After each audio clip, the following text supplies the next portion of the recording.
where to get started with the software in terms of when you're talking to a client about pricing. So we're going to look at the fundamental process of how you agree a value-based price with a client. And so I'm going to walk you through the software. I'm going to show you the process that you'll use from start to finish. We're going to, I was thinking about what service shall we pick today? I could show you how you might price bookkeeping work, annual financial statements. We could have looked at how to price payroll. I thought today we'll look at business advisory. Well, how might you price business advisory?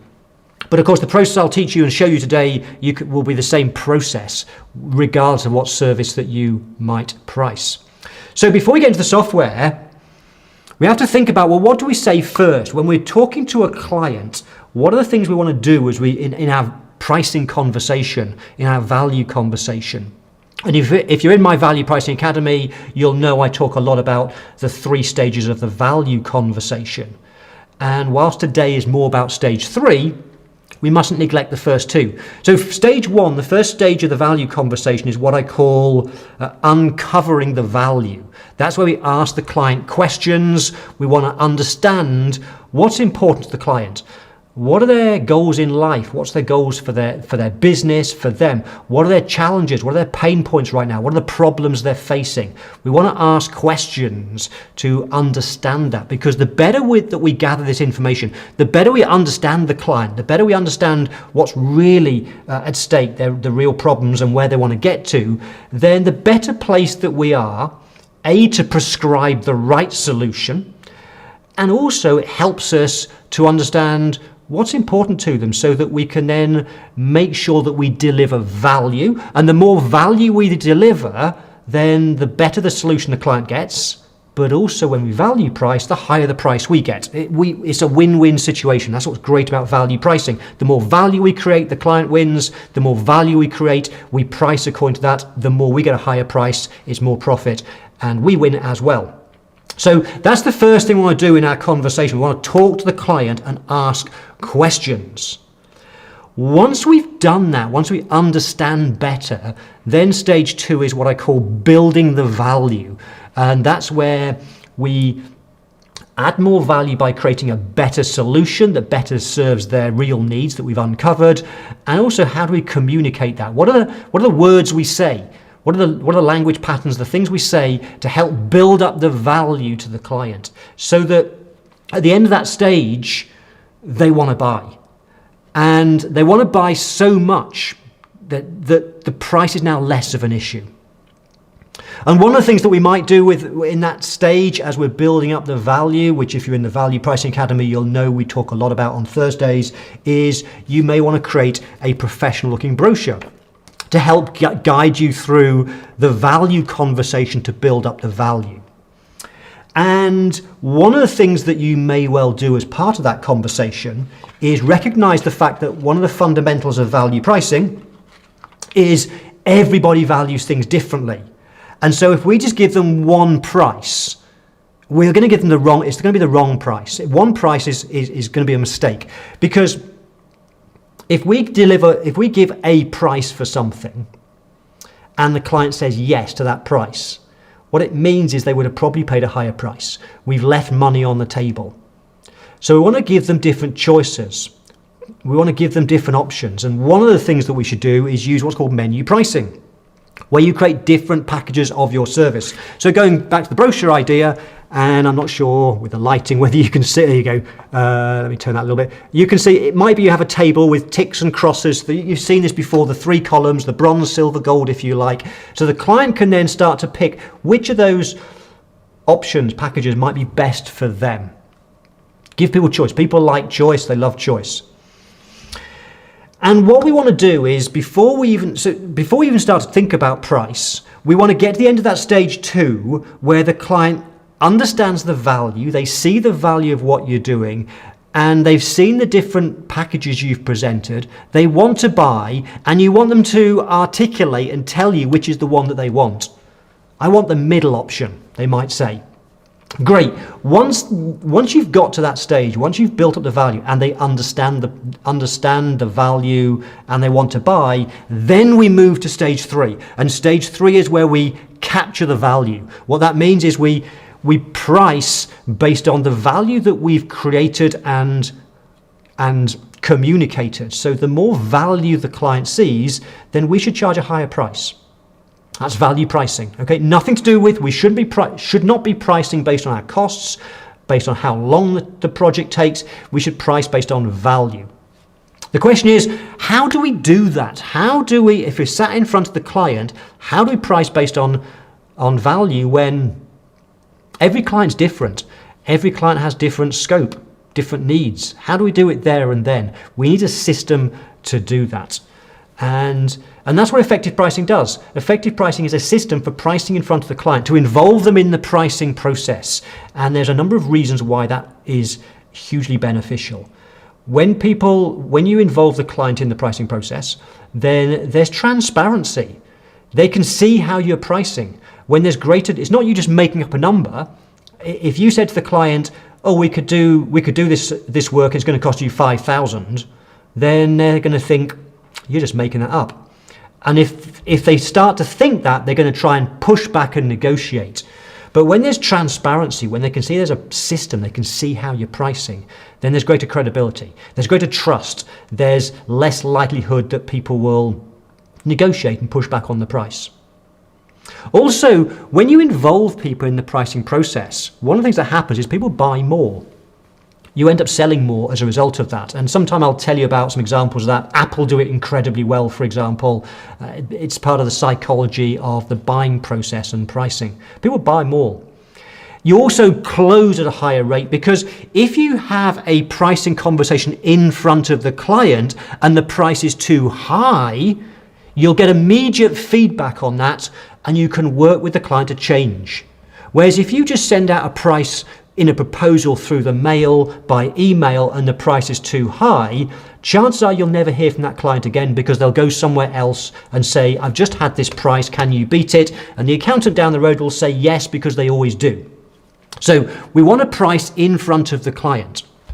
So let's move on to the pricing process. So let's imagine that we've asked great questions, we understand the client's needs, and what we've understood from our conversation with the client is their biggest pain points, their biggest challenges right now is their business is stagnating, their profits are falling, their cash flow's falling, and we've recognized from our communication, from asking questions, that the service that can best serve them right now is our business advisory service.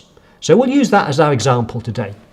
And you may have gone through your brochure and you've talked about your advisory service, what you do, the pain you take away, the benefits. You've gone through your different packages, the bronze, silver and gold versions if you like.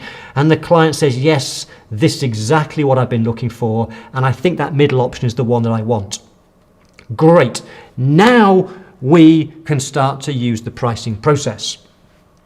And by the way, I was doing an interview this week with a lovely lady called Jan Bodar, and I'll post it on my YouTube video soon. It's an interview she did. She's a bookkeeper in the Value Pricing Academy, and she was saying how, I think at the end of it, she said, it's great to be free of the timesheet. And she went on to say that using the process we're going to look at today, she's regularly been doubling or tripling the prices she gets compared to when she was pricing based on time, based on hours. This stuff works, and I know there's some other people here who are also getting incredible results. And if you are getting great results, let me know in the comments box, and I'll have a read of that later. So let's shift across to the software, and in fact, what I'm just going to do very quickly, I'm just going to log out and log back in again just to make sure, because I set this up a few hours ago and it may have logged me out. In fact, my computer's logged me out. There we go. Let's just log back in. Yep, that's the right account. Okay, so when you first open up the software, and I can see Jessica said great results here, and Jessica's getting amazing results. I think you said, Jessica, just in Facebook the other day that you were getting consistently 55 or 58% higher prices if I remember right. This is the page you get to when you first open it up, and what you'll find is on here in this list here, and also on the left hand side, and we can open up the menu, is all the pricing models that you've set up. So you can set up pricing models for any service that you want. So I've got, in my version, I've got set up for payroll forecasting, business startups, cloud setup, bookkeeping, and so much more. So for the purpose of today's session, let's look at business advisory. So if I just click on business advisory, so what I might do is, let's imagine my client is called Peter Rabbit. Okay, and there's a couple of things you might want to fill in, but really we then get to the stage where we ask a series of questions. So this is where we'd sit down with the client. This is the page we'd sit down with the client and ask a series of questions. The client wants to buy. We've gone through that process of asking questions. We've gone through a brochure. We know the client wants to buy our advisory service. They want the middle package. The only issue is the price. So what we want to do before we give them a price, we want to start to get a little bit more information. And we really want to get at least two types of information, two types of questions. One is we need to better understand the scope of the work, because the more scope there is, the more work there is for us, the more we'd want a higher price. Now, with some services, that's particularly important, with time-intensive services. So if we're talking about bookkeeping, for example, or clean-up work, or annual financial statements, or tax returns, usually compliance work, with compliance work, the amount of work you have to do varies hugely from client to client. And so if it's bookkeeping, for example, we definitely want to know how many transactions they have put in a typical month, because the more transactions, the more data entry, the more work. So we have to ask what I call scope questions to understand the scope better, and that will impact on the price. But also we want to ask what I call preference questions. So remember I said to you earlier that everyone wants choice. Everyone's different. People value things differently. And so what we want to do is we want to value price. We want a price based on what people value. And we've done that to some extent by having three packages, by having a bronze, silver, gold. If the client says, I want the premium one, they're saying to you, yes, I value those things in the premium package, and that means, and they expect it will be a higher price. That's why we have three choices, because some clients will willingly pay a higher price. If you only offer a bronze service, a single price, then you're leaving money on the table. But we can go further than that, because we can then start to let the client tailor the service to exactly what they want through preference questions. So let me give you some examples with business advisory. We might, for example, want to ask what accounting system they are currently on.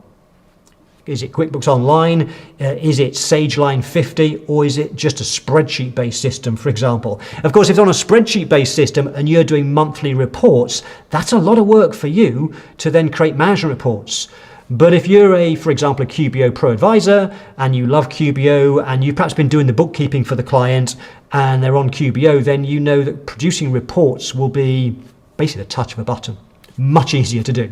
So your price might depend upon what system they are using.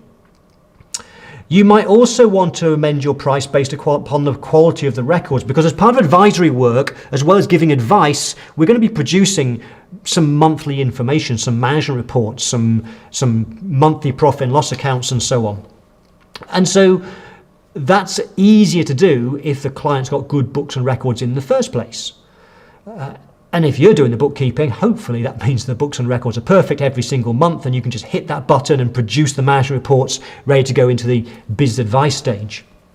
But if they've got poor books and records, then it may be you've got some work that you have to do to get to a stage where you can produce those reports. So let's imagine they've got average books and records. The business owner does them himself. He doesn't really know what he's doing. And I've got a drop-down list. You could create your own drop-down list with your own criteria. We might want to, for example, ask what industry they're in. Perhaps this client's in the construction industry, and it may be that you want to charge higher prices for certain types of industry, perhaps because there's extra work involved. I'm going to leave that question for now. We can come back to if anyone wants to know what divisions are. But then what we can do is we can start to give people choices, and this is where it gets really powerful. So we might want to say to the client, as part of our business advisory service, one of the things we do is we produce some reports for you. Now we can produce those reports at whatever frequency you want. We could do them once a year, we could do, but that's not very useful. Most of our clients want them every single month. What would you prefer? And the client might say monthly. Great, that means they want monthly, and that means we can price based on that. Now, what we'd also do as part of an advisory service is we want to meet with them as well. We want to give them advice. We want to sit down with them, go through the reports, explain the numbers, help them to see what's going on in their business, and give them some business advice. And so typically with advisory services, you would meet once a month, 12 times a year. So perhaps the client agrees, yep, let's meet 12 times a year. Another thing that we could do is we could give the client the choice as to where do we have those meetings. So we might give the client the choice of them coming to our office for a meeting. It might be we give them the choice where we will travel to them every single month for the meeting. It might be that we offer an online meeting and so on and so forth. Let's imagine the client says, do you know, it would be great if you could travel to me. Okay, if the client wants that, if they value us traveling to them, that's fine. We would obviously charge a higher price because we're going to have to travel to their offices. But if that's what the client wants, great. We let them have that. It's a choice. We give them the choice and then we price accordingly. And then you'll see how this works in a short while. What we might also do is we could give them choices around other things. We might, for example, if they're doing their own bookkeeping, we might want to ask them, would you like us to review your bank reconciliations? Because if we're going to be producing reports for them, they might find it valuable for us to do a little bit of checking things look okay. And of course, if they're not, that might then lead to a cleanup project. So they might say, yeah, please review my bank reconciliations. They might even want the full bookkeeping checking.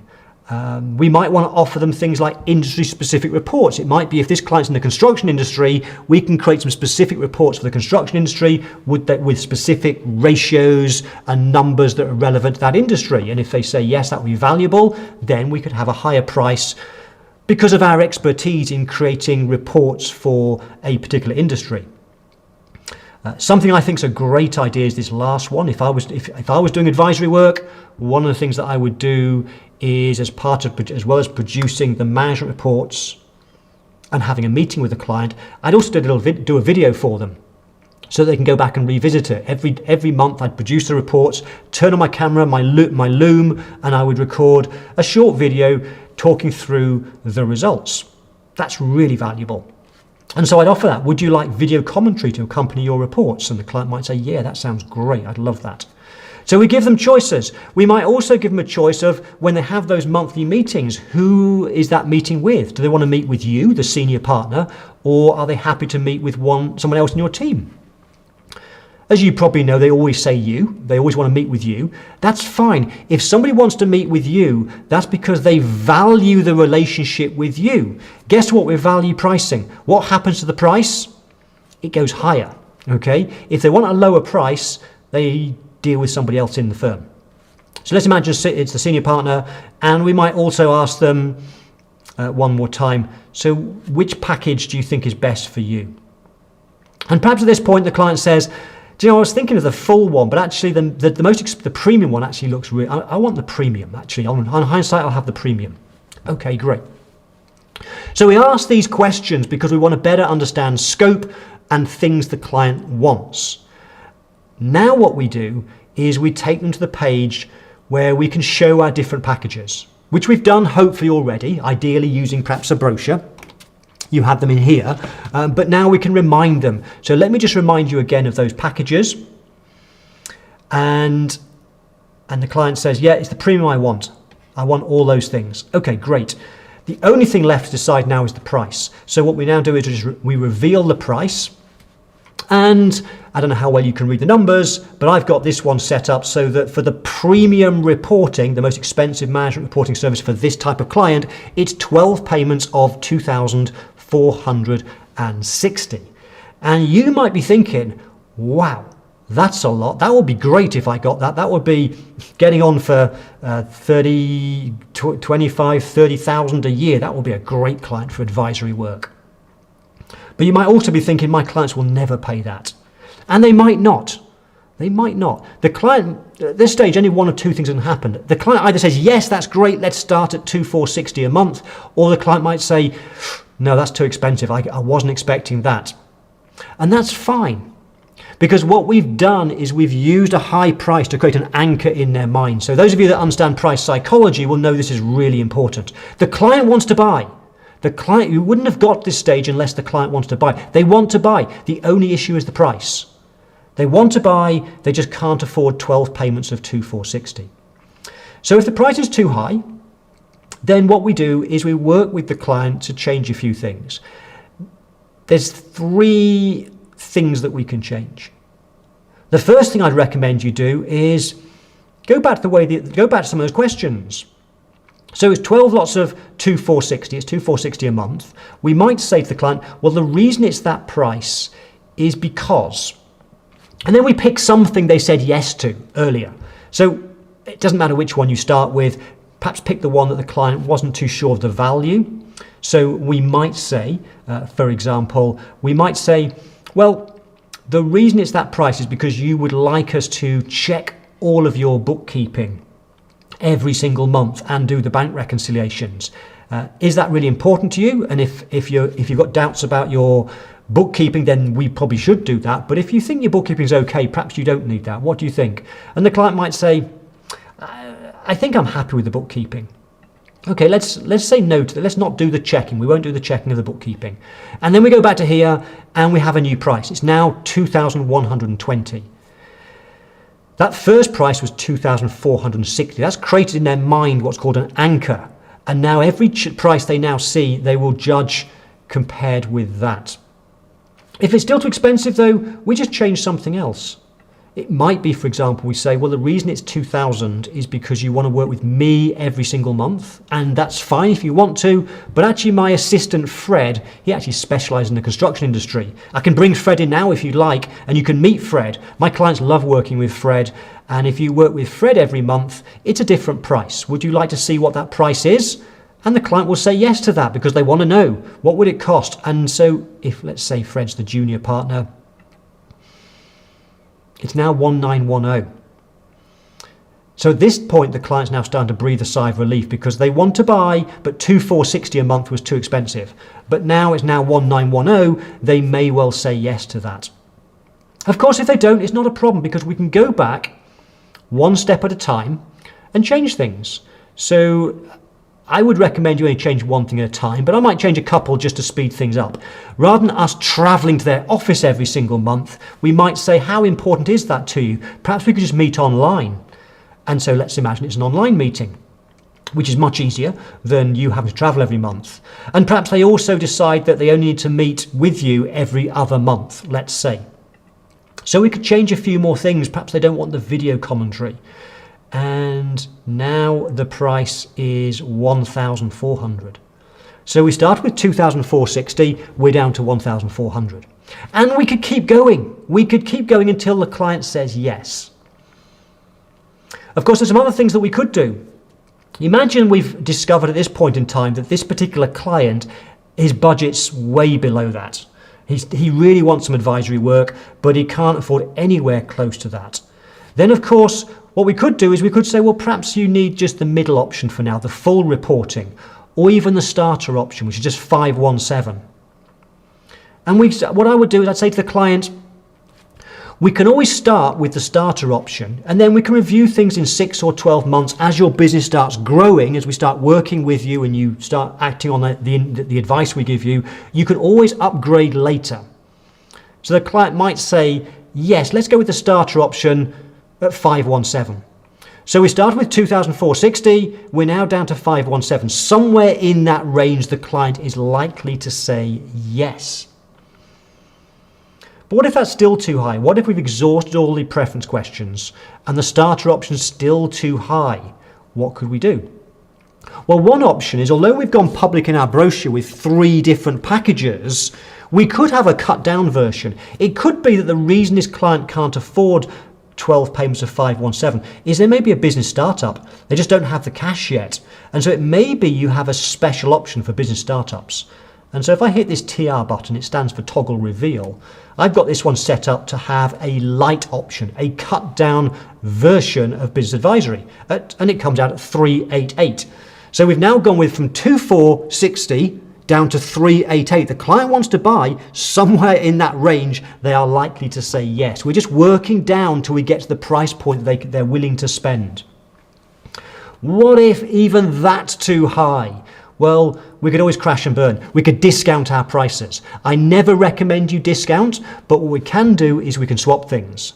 So I call this behavior rewards. We can reward people through a discount for doing things that makes our life easier. Okay, that's the button called BR.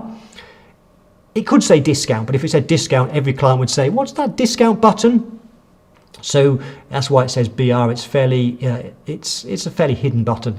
And so now we can offer things. We could say to the client, well, if you can't afford 12 payments of 388, here's some things that you could do to get a different price. If you're willing to give us referrals, if you were willing to refer us to 3 businesses like you, then that means we can cut back on our marketing budget if you can give us 3 referrals, and when we cut down our marketing budget, we can pass that back on to you in the form of a discount. Would you be willing to give us 3 referrals? And if the client says yes, we can then show them it now brings the price down to just 355. It might be we give the client the option of paying, not monthly, but the full amount up front, but gets 20% discount. The client might say yes to that. And you could create as many different behavior rewards as you like. Okay, let's imagine that the client now says, yeah, and actually wants the starter option. Okay, with those discounts, you can afford that. So now the client said yes, the client's bought. That's not the end of the process, because once the client says yes, they're in what's called buying mode. The client's now said yes, he's agreed to buy your advisory service at 12 payments of $379. At this stage, we should offer other things, enhancements. This is called the upsell. And the reason why you should always have an upsell process, offering other related things, is because the worst that can happen is the client says, no, I don't need any of those things. They're going to buy. But the client might say, actually, this financial dashboard that was in the full package, I really like that. And I know I can't afford the full package, but can I have the financial dashboard? You can, and if you have the financial dashboard, the price is $513. Oh no, I can't afford that. But I did really like the idea of this variance analysis thing you do. Okay, well, if you have that, it's just, it's still calculating the price of that one. What have I just done wrong? I think I've messed my model up. I have a habit of doing this. Let me just go back a step. I think it was 513. No, I've done something wrong with the model. Okay, so that's, I got to the end anyway. So the point is, let's see if that's, what have I pressed wrong? Okay. So the point is we go through the process until the client says yes, and then we offer some other things. And then once they've done that, we can agree the payment plan and then finally produce a proposal. And if you want, I can show you that process and what the proposal might look like as well, if that's of interest to you. But I'm conscious of time because I said that I keep this bit to usually less than 30 minutes and I want to answer your questions. So let me go back and see what questions we've got. Where do we get to? I think I got to, I think it said hello to Millie last. I know Kim's here. Hi there, Kim from Niagara region. Okay, what did Nancy say? Don't think it's a question, but let's just check. Had a great step 2 diagnostic meeting. It went a bit over. Now I need this class more than ever. Okay, so Nancy's obviously working through my business advisory training and done a diagnostic meeting with a client. So hopefully, Nancy, that really helped. But let me know what other questions that you have.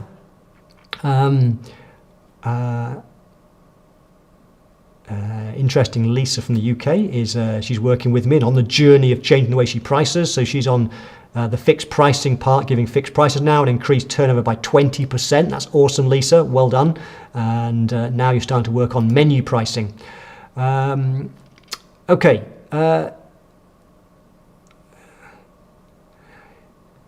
Lisa has a question. Let's look at Lisa's question. Okay, I'm confused with you mentioning that a package has already been agreed before you do this meeting. Why do you introduce the menu pricing before going on effective pricing? Lisa, great question. Okay, so apologies if I confused you there. So not agreeing before the meeting, but agreeing before so you're in the meeting with the client, and you want to talk about and build up the value of what you do and offer them different choices in the meeting when you do the pricing. So in the same meeting, when you go through the brochure first in the meeting, you'd go through your different options, your bronze, silver, gold, if you like, and then you'd open up the software.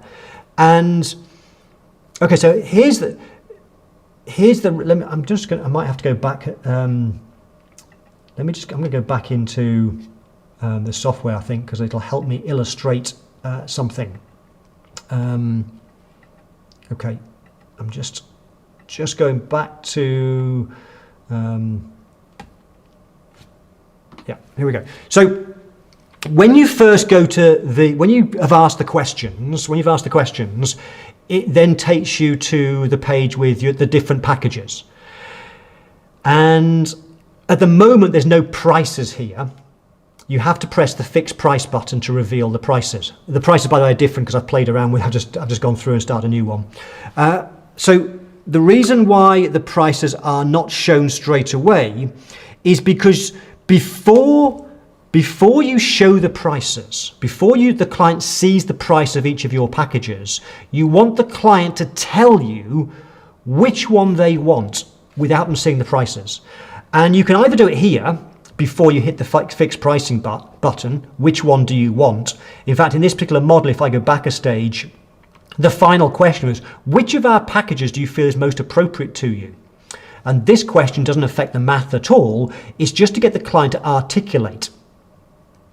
And what I would do is I would actually get them to articulate before I even open the software when I'm going through the brochure. So why? Why do you want the client to tell you which package they think is right for them at some point before you hit fixed price? Here's the reason. It's to do with one of the 6 primary laws of influence. It's called commitment and consistency. What that means is that we see it as a positive trait to be consistent in our actions. We want people to see that we are consistent. We see it as a bad thing to be always changing our mind. And so when we say we're going to do something to somebody else, we are much more likely to follow through and do that thing. And there's lots of examples of that. It's like, for example, with goal setting, it's been shown that when you share your goals with other people, you are more likely to achieve your goals because you've now told other people and you want to be seen to be consistent in your actions and follow through. So this is really, commitment and consistency is a very powerful concept. So when you say to a client, before they see the prices, which of these packages do you feel is right for you, is best for your business? If they say, I think it's that premium one, that's going to give me what I really want. When you then later in the conversation hit that fixed pricing button, the premium price is likely to be too high to start off with, but because of the law of commitment and consistency, they are reluctant to immediately change to the cheapest option. They might have to because it maybe that's way out the price range, but they really want the premium option. And so they're likely to want to stick with that, even if that means paying a higher price than they were expected. Now, we still might have to go back and change the questions. We might have to go back and change some of these things, like to the junior partner or whatever it might well be, but they're going to be more wanting to make those changes, to work with you to change the package and go with that premium option because that's what they said they wanted. Okay, hope that helped, Lisa. Let me know if it didn't quite make sense and I'll go back. Let's see what other questions we've got. Lucy's here. Hi, Lucy. Good to see you. Thank you, Philip. Yeah, if it's been valuable so far, and we've not finished, but if you found it valuable, let me know by clicking the thumbs up, whether you're on Facebook or whether you're on YouTube, wherever. If you find it valuable so far, let me know. In fact, also, Another thing I want to do before we finish, I'll do it now while I remember, is something I thought we'd do is I'd let you decide what you'd like me to teach you next Friday. Next Friday, so every Friday I have a theme for these sessions, then I answer questions, and so I've got three possible themes for next week's session, and so they are A, B or C, and I'll tell you what they all are, and then you can tell me in the comments, either put A, B or C. So one of the things we could do next Friday is I could show you all the things you can do to customize the software to make it yours, how to put your logo, how to make your colors just how you want it, how to set up the proposals with your templates. So if you want to know how to customize the software, we can do that next Friday. Or it may be you want to learn more about keywords. We haven't looked at proposals today, but in the proposals, you can set a proposal so it automatically pulls through keywords. If anyone wants to, I can show you a quick preview of that if you want to know about, just let me know if you want to see the proposal that comes off the back, and I'll do that in the next 20 minutes if that's of interest. And next week what we could do is we could look at keywords, how you can set up your keywords to automatically pull in information into your proposals, which will save you so much time.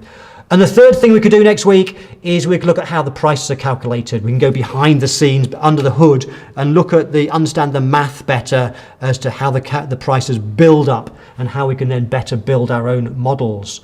So let me know A, B or C. I'll leave that there for a sec. Let me know A, B or C, which you'd like next Friday, and whichever gets the most votes, that's what we will do. Okay, while you're doing that, Judy Diedrich says, question, I usually quote including bookkeeping and financial statements. Should I produce 3 proposals? Great question, Judy, a common one I get. So it's entirely up to you, but my advice would be, that all the main different services you price separately. So on the left hand side here, I've got a model for bookkeeping, I've got a model for payroll, annual financial statements.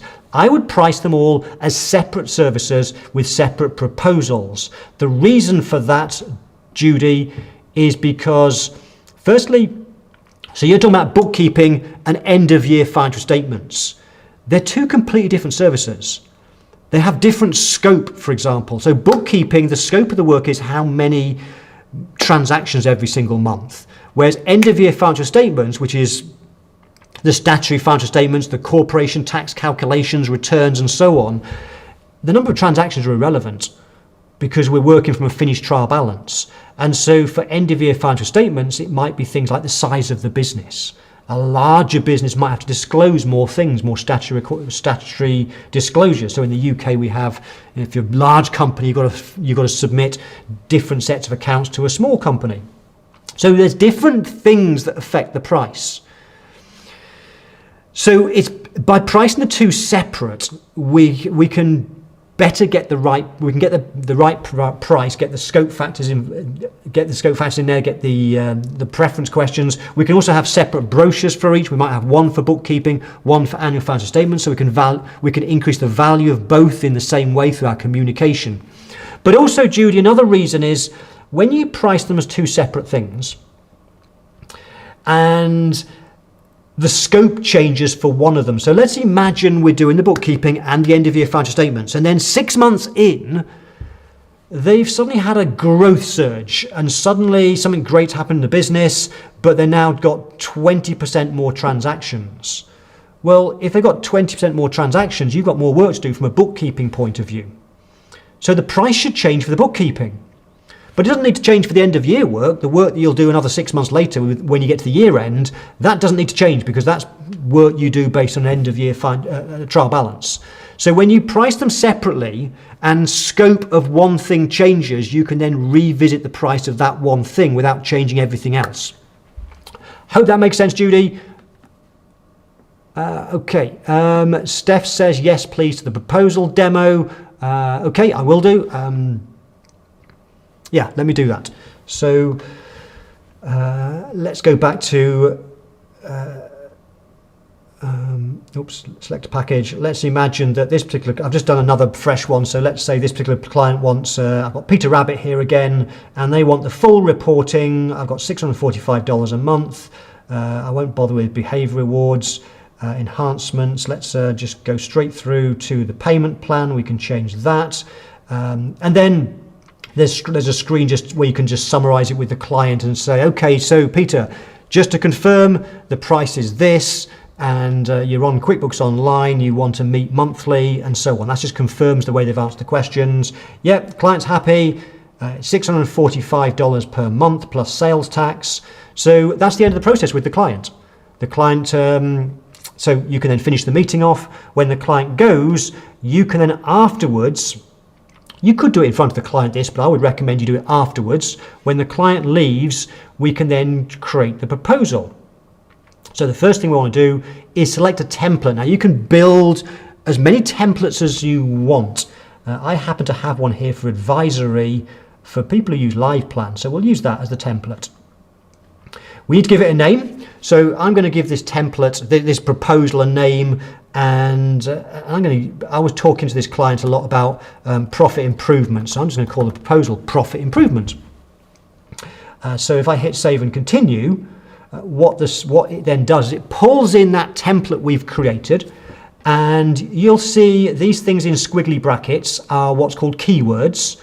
So we can, in our templates, we can put keywords in, and that will then pull in the specific client name and so on. And we can create customized keywords and do all sorts of interesting stuff if you want to create engagement letters and so much more. Anyway, I've created a proposal here. We're in edit mode, so I could, if I wanted to, I could make changes to the proposal for this particular client, not changing the template, we're just using the template now for a particular client. So if I went to page 1, for example, I might want to change my standard wording for this particular client. I might want to add an extra paragraph and all sorts. So we can do that, but let's imagine that I'm actually happy with the standard proposal template for this particular client, Peter Rabbit. I just hit save and continue, and it'll take a few seconds while it pulls in all those keywords based on the proposal, the quote that we've just done. And let me just minimize this slightly so you can see it all. So in a matter of seconds, the software will then produce a beautiful proposal with all the keywords filled in. So we've got profit improvement for Peter Rabbit, done by me on the 16th of July. On the next page, I've got it with all the keywords. It says for a fixed price of just $645 plus sales tax, you'll benefit from the full reporting package. So it's pulled in all the things that the client wanted.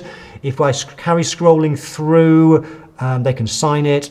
I've got appendices in here, so this one shows how they've answered the questions. So there's complete clarity over the scope of the work. This client's on QBO. They wanted monthly management reports, 12 meetings a year, face-to-face in our boardroom. So it's all in there. We can also confirm they want the full package, so we'll clarify what they get and what they don't get because they didn't go for the premium one. Any enhancements, they said no to the enhancement. I skipped over that, that's why. Any of the behaviour awards, they said no, we didn't cover those. So that's my proposal. And of course, it may be, one of the things you might want to do is, this Appendix 4 is the behaviour awards. It might be that the client agreed the price without you ever having to go and do the discounts, the behaviour awards, like we give you a discount if you give 3 referrals.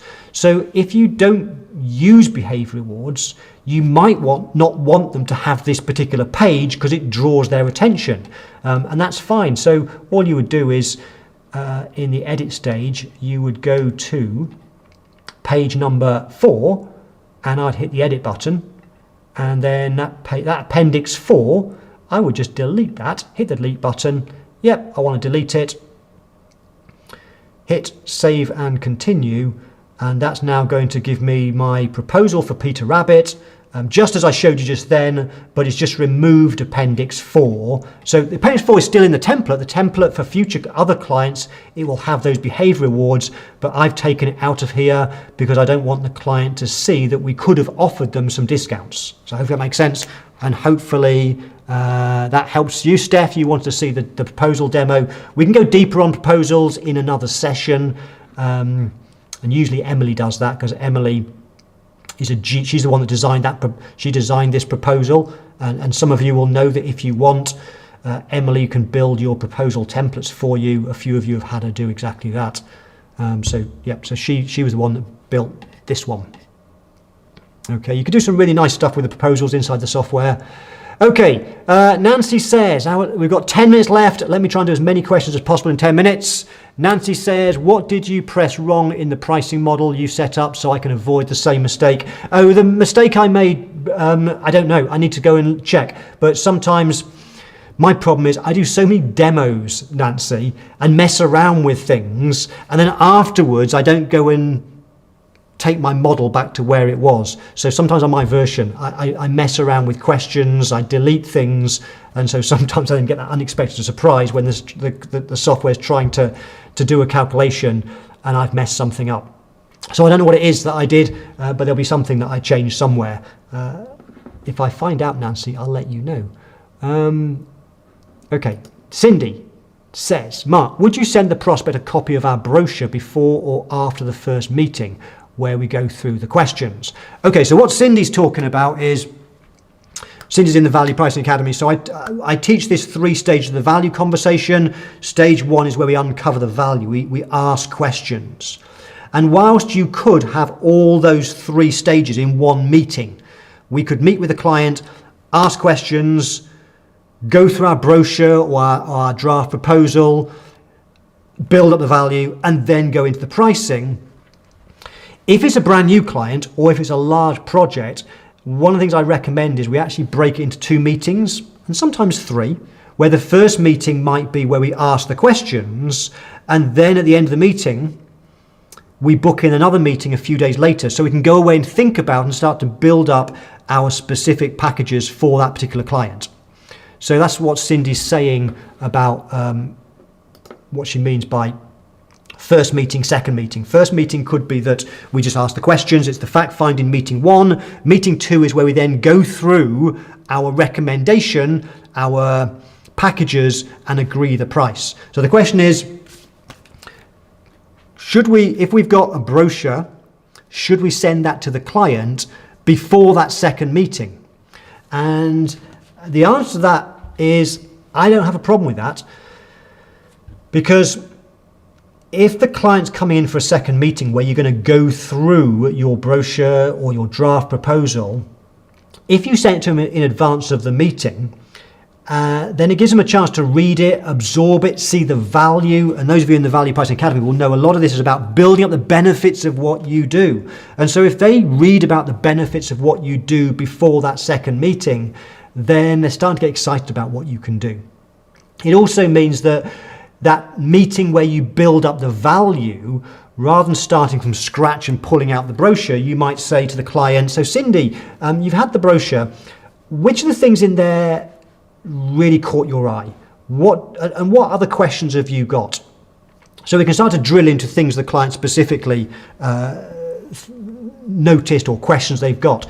If of course they say, well, actually I didn't have time to read the brochure, then that's not a problem, because we then just go back to plan A, which is to then go through our normal conversation. So Cindy, I have no problem with the idea of sending out before that meeting a brochure or a draft proposal. Steph says, can't find the question button. Not quite sure what you mean by that, Steph. Can't find the question button. I presume you mean, I assume you mean in the software. I might have to come back to you on that, Steph, because I'm not sure what you mean. But if you expand on that and put it in the Facebook group, put it. I think you're in my Facebook group, Steph. Put it in my Facebook group. Tag me, and I'll then go away and answer you via Facebook. Paul Holt, what does Paul say? It's a long question, I think, so bear me a second. Hi Mark, are the pricing models and prices preloaded in the software? I'm an ACMA, so most of my experience has been in industry, so have never been confident with accounting services. Yes, it depends. When you subscribe to the software, there are 3 plans. There's a starter plan, the full plan, and the pro plan. And with all 3 plans, there are pricing models that have been built. In the starter plan, there's just a couple to get you started, which I think is bookkeeping, cloud accounting setup, and I think there's a third one. With the premium version, if you go for the pro plan of the software, there are dozens of pricing models set up for you. because that's the one I make available to people in the Value Pricing Academy, and is where I teach them how to price services like tax planning, tax returns, bookkeeping, forecasting. So with the Pro Plan, there's dozens and dozens of models, and I'm still building models all the time when people ask me. Lucy says, do you have a pricing seminar? I'm not sure what you mean by a seminar. I because of this world of, since COVID, I don't travel much now and do seminars. I don't do conferences like I used to. Everything I do is online. So I have these sessions, Lucy, every single Friday, which are free. I also have, I do some free training sessions, 2 or 3 every month as well, where I teach usually pricing. If you're not on the list for that, then I'll ask Sarah to put you in Facebook right now. Sarah, if you could put the link perhaps to our VIP list for the training sessions I do run. So I do 2 or 3 sessions a month, Lucy, that you can come along to, and these Friday sessions. And then if you want to go deeper, then you can join either the Bookkeepers Pricing Academy or the Value Pricing Academy. And I run many, many sessions for my students in the academy. Most people here are actually from the Value Pricing Academy or the Bookkeepers Pricing Academy. So if you're interested in that, Lucy, reach out to us sometime. We'll tell you more. Right, Kim says, when creating our models and picking the little icon to use, is there a way to expand that icon menu to make it bigger? No, unfortunately not, Kim. That's the so what Kim's referring to is over on the left-hand side. You've got little icons. You can add an icon from a whole library for each of your services. So I've got a pound sign for payroll. You can change those, but you can't change the size of those icons. They're fixed. Thank you, Philip. That's what Steph perhaps meant with question. Possibly. If you want to ask questions, put QQ in front. Okay.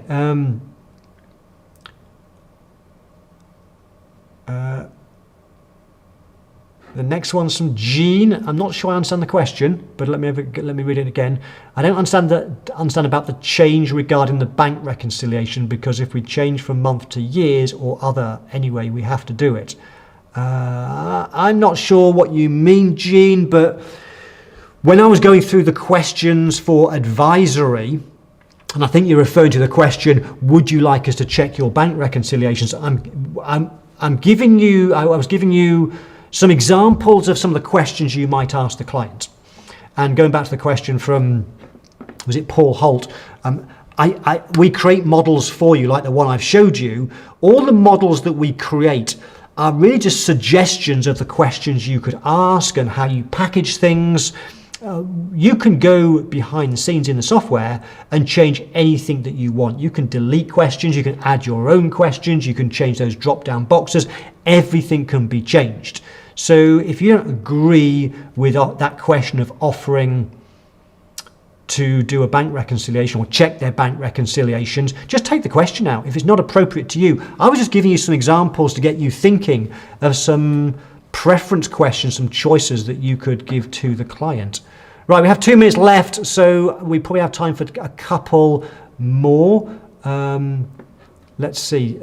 Nancy says, if offering system analysis and process improvement as well as bookkeeping, should I create 2 separate proposals? I think similar answer to the question earlier. I would suggest that bookkeeping is very, very different to a service of systems analysis and process improvement. That's more along the lines of a consulting assignment or a business advisory process. I would definitely do them as 2 separate services. Let me just see.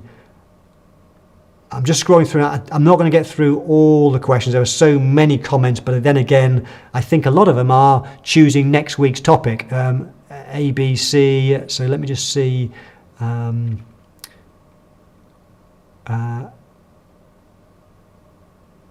Jean says, meeting number 1 with the client, do you charge? That's entirely up to you. So in the Value Pricing Academy, I teach a process for the meeting process with brand new clients. And one of the things that increasingly people are doing that I do recommend is you charge for that initial meeting, because that meeting's valuable. It's also a great pre-qualifier that if somebody's not willing to pay for their initial meeting, they may not be the right client. But if you are in a situation where you're still trying to grow your firm and you need clients, then you might not want to start off charging for initial meetings. But as you grow and build your client base, it's a great idea. It's a great pre-qualifier.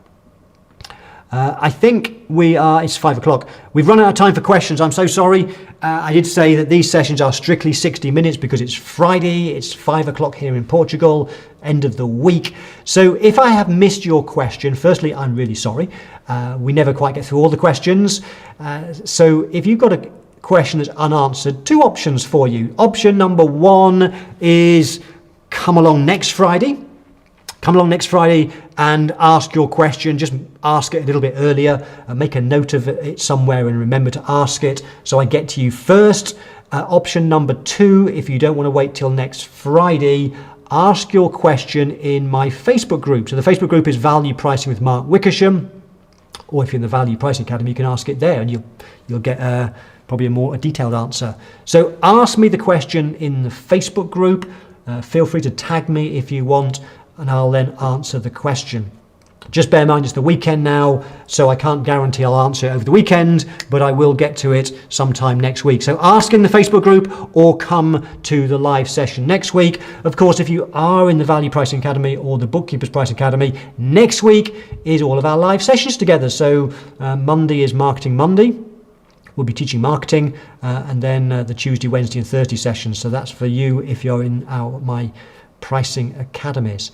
Okay, thank you so much for coming along. If as Philip said earlier, if you've enjoyed this session, just give it the thumbs up so I know. Any feedback as well, stick it in the comments. As always, I play out with some music for a bit, gives me a chance just to read the comments that have come through that I've missed. So I will read all of your comments, and I will see you all. Have a great weekend. I will see you at some point next week, hopefully. Bye for now.